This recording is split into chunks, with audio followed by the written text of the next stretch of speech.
বলছেন, ইন্নাল্লাযীনা আমানু ওয়া আমিলুস সালিহাতি কানাত লাহুম জান্নাতুল ফিরদাউসি নুজুলা।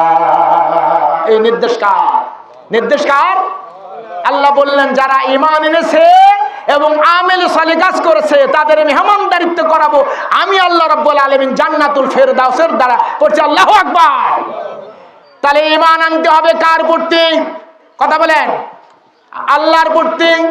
আমেল সালেহ কাজ কার সন্তুষ্টির জন্য করতে হবে? হে মুসলমান, কথা বলেন, কার সন্তুষ্টির জন্য? তাহলে ঈমান আনতে হবে আল্লাহর প্রতি। জান্নাত নিতে হলে শর্ত আছে, 1 নম্বর ঈমান, 2 নম্বর আমেল সালেহ কাজ। কথা বলেন, ঠিক আছে কিনা? এখন ঈমান আল্লাহর প্রতি আনতে গেলে যদি ছোট্ট বাচ্চাদের শুরু থেকে আকডুম বাকডুম ঘোড়াডুম সাজে ABCD হাতে তুলে দেন আর তিনি কোরআন শিক্ষা দিলেন না, তাহলে ঈমান আনতে পারবে না। ঈমান বুঝবে নাকি? কথা বলেন, বুঝবে নাকি? আমেলে সালেহ কাজ যদি আল্লাহর কোরআন আপনার আমার ছেলে মেয়ের মধ্যে না থাকে, তাহলে আমেল সালেহ কাজ করার তার কোনো সুযোগ থাকবে নাকি? থাকবে? ভাইরা আমার, বন্ধুরা আমার, আল্লাহকে চিনতে হলে, আল্লাহর প্রতি গভীর ভালোবাসা দেখাইতে হলে, আমলে সালেহ কাজ করতে হলে বাচ্চাদের প্রথম আগে দ্বীনি কোরআন শিক্ষা দেওয়ার প্রয়োজন আছে না নাই? আছে না নাই? আজকে সেই শিক্ষা প্রতিষ্ঠান উজু টয়লেট সারতে যায় দেখলাম ভাইয়ের মাদ্রাসা একটাই শিক্ষা প্রতিষ্ঠান, পুরুষ মাদ্রাসা। কথা বলেন, ঠিক আছে কিনা? আবার আজকে যেটার উদ্দেশ্যে দোয়ার মাহফিল, সেটা হচ্ছে হাফেজ শাহিনুর ভাইয়ের একটা মহিলা প্রতিষ্ঠান। যেহেতু পুরুষ মহিলা দুটারই দরকার আছে না নাই? আছে না নাই? হাইরা, আজকে যদি এই পেটনির বাচ্চার হাসিনার যদি কোরআনের শিক্ষা থাকতো, তাহলে আয়না ঘর মানে এত মানুষ মারতে পারতো না। কথা বলে ঠিক আছে কিনা? কথা বলে ঠিক আছে কিনা? ঈমান, নতুন ঈমান গড়াইতে হলে, আল্লাহর প্রতি ঈমান রাখতে হলে মাদ্রাসায় কোরআন শিক্ষার বিকল্প আর কোনো রাস্তা নেই। কথা বলেন, ঠিক আছে কিনা? বন্ধুরা আমার, ভাইয়েরা আমার, তাহলে দ্বীনি শিক্ষার প্রয়োজন আছে না নাই?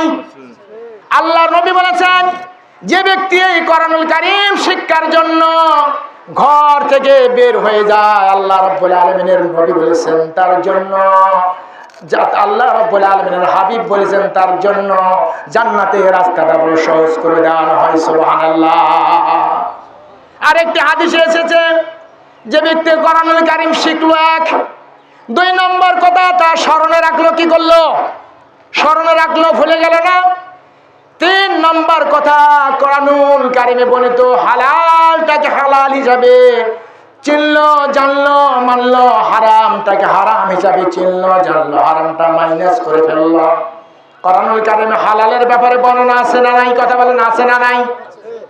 হালালের ব্যাপারে বর্ণনা আছে, হারামের ব্যাপারেও বর্ণনা আছে না নাই? কথা বলেন, আছে না নাই?